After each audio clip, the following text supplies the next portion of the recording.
Romance 1-ാം അധ്യായം. അഭിവാദനം. യേശുക്രിസ്തുവിന്റെ ദാസനും അപ്പസ്തോലനായിരിക്കാൻ വിളിക്കപ്പെട്ടവനും ദൈവത്തിന്റെ സുവിശേഷത്തിനായി പ്രത്യേകം നിയോഗിക്കപ്പെട്ടവനുമായ പൗലോസ് എഴുതുന്നത്. ഈ സുവിശേഷം വിശുദ്ധ ലിഖിതങ്ങളിൽ പ്രവാചകന്മാർ മുഖേന ദൈവം മുൻകൂട്ടി വാഗ്ദാനം ചെയ്തിട്ടുള്ളതാണ്. ഇത് അവിടുത്തെ പുത്രനും നമ്മുടെ കർത്താവുമായ യേശുക്രിസ്തുവിനെ സംബന്ധിച്ചുള്ളതാണ്. അവൻ ജഡപ്രകാരം ദാവീദിന്റെ സന്തതിയിൽ നിന്ന് ജനിച്ചവനും മരിച്ചവരിൽ നിന്നുള്ള ഉത്ഥാനം വഴി വിശുദ്ധിയുടെ ആത്മാവിന് ചേർന്ന വിധം ശക്തിയിൽ ദൈവപുത്രനായി നിശ്ചയിക്കപ്പെട്ടവനുമാണ്. അവന്റെ നാമത്തെ പ്രതി വിശ്വാസത്തിന്റെ വിധേയത്വം സകല ജാതികളുടെ ഇടയിലും ഉളവാകേണ്ടതിന് ഞങ്ങൾ കൃപയും അപ്പസ്തോലസ്ഥാനവും പ്രാപിച്ചിരിക്കുന്നു. യേശു ക്രിസ്തുവിന്റെ സ്വന്തമാകാൻ വിളിക്കപ്പെട്ടിരിക്കുന്ന നിങ്ങളും അവരിൽ ഉൾപ്പെടുന്നു. ദൈവത്തിന്റെ സ്നേഹഭാജനങ്ങളും വിശുദ്ധരാകാൻ വിളിക്കപ്പെട്ടവരുമായി റോമായിലുള്ള നിങ്ങൾക്കെല്ലാവർക്കും നമ്മുടെ പിതാവായ ദൈവത്തിൽ നിന്നും കർത്താവായ യേശു ക്രിസ്തുവിൽ നിന്നും കൃപയും സമാധാനവും. റോമ സന്ദർശിക്കാൻ ആഗ്രഹം. നിങ്ങളുടെ വിശ്വാസം ഭൂമിയിൽ എല്ലായിടത്തും പ്രകീർത്തിക്കപ്പെടുന്നതിനാൽ നിങ്ങൾക്കെല്ലാവർക്കും വേണ്ടി ആദ്യമേ ഞാൻ യേശുക്രിസ്തു വഴി എൻ്റെ ദൈവത്തിന് നന്ദി പറയുന്നു. ഞാൻ നിങ്ങളെ ഇടവിടാതെ പ്രാർത്ഥനയിൽ സ്മരിക്കുന്നു എന്നതിന് അവിടുത്തെ പുത്രനെക്കുറിച്ചുള്ള സുവിശേഷം വഴി ഞാൻ ആത്മന ശുശ്രൂഷിക്കുന്ന ദൈവമാണ് എനിക്ക് സാക്ഷി. ദൈവേഷ്ടത്താൽ എങ്ങനെയെങ്കിലും നിങ്ങളുടെ അടുത്ത് വന്നു ചേരാൻ ഇപ്പോഴെങ്കിലും സാധിച്ചിരുന്നെങ്കിൽ എന്ന് ഞാൻ പ്രാർത്ഥിക്കുന്നു. നിങ്ങളെ സ്ഥൈര്യപ്പെടുത്താൻ എന്തെങ്കിലും ആത്മീയ വരം നിങ്ങൾക്ക് നൽകേണ്ടതിന് നിങ്ങളെ കാണാൻ ഞാൻ അതിയായി ആഗ്രഹിക്കുന്നു. എൻ്റെയും നിങ്ങളുടെയും വിശ്വാസം നമ്മെ പരസ്പരം പ്രോത്സാഹിപ്പിക്കുമല്ലോ. സഹോദരരെ, ഇത് നിങ്ങൾ മനസ്സിലാക്കണം. മറ്റ് വിജാതിയുടെ ഇടയിലെന്ന പോലെ നിങ്ങളുടെ ഇടയിലും ഫലം ഉളവാകുന്നതിന് നിങ്ങളുടെ അടുക്കൽ വരാൻ പലപ്പോഴും ഞാൻ ഒരുങ്ങിയതാണ്.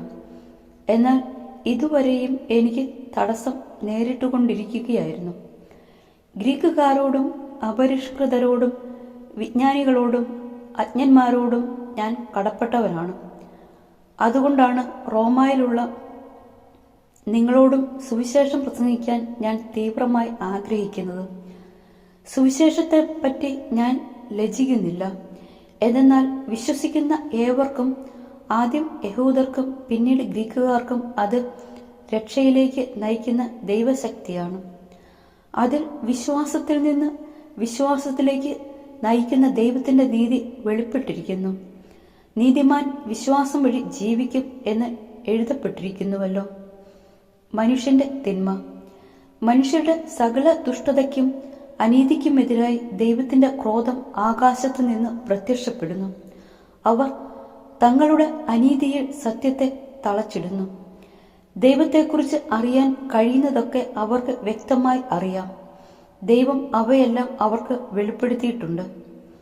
ലോക സൃഷ്ടി മുതൽ ദൈവത്തിന്റെ അദൃശ്യ പ്രകൃതി, അതായത് അവിടുത്തെ അനന്തശക്തിയും ദൈവത്വവും സൃഷ്ടവസ്തുക്കളിലൂടെ സ്പഷ്ടമായി അറിഞ്ഞിട്ടുണ്ട്.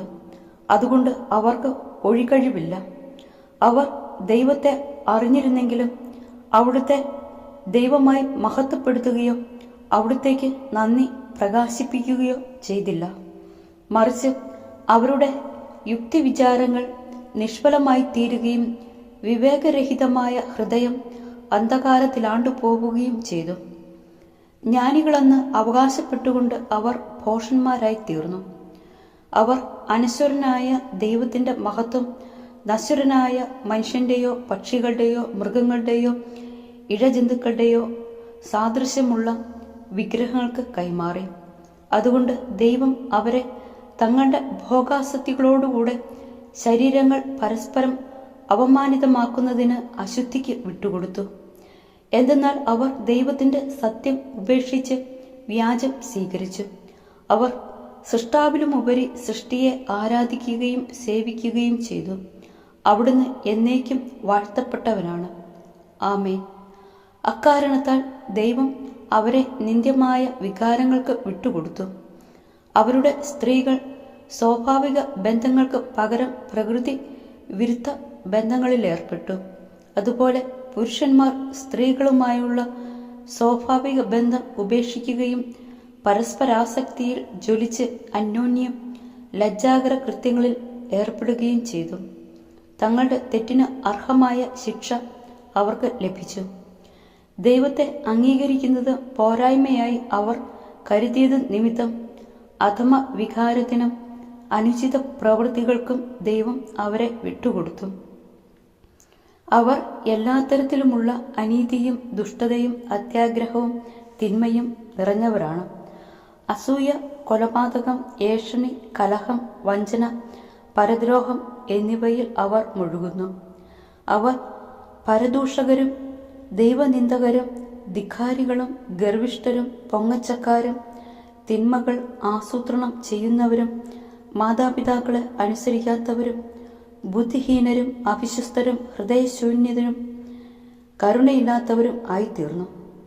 ഇത്തരം കൃത്യങ്ങൾ ചെയ്യുന്നവർ മരണാർഹരാണ് എന്ന ദൈവകൽപ്പന അറിഞ്ഞിരുന്നിട്ടും അവർ അവ ചെയ്യുന്നു. മാത്രമല്ല, അങ്ങനെ ചെയ്യുന്നവരെ അംഗീകരിക്കുകയും ചെയ്യുന്നു.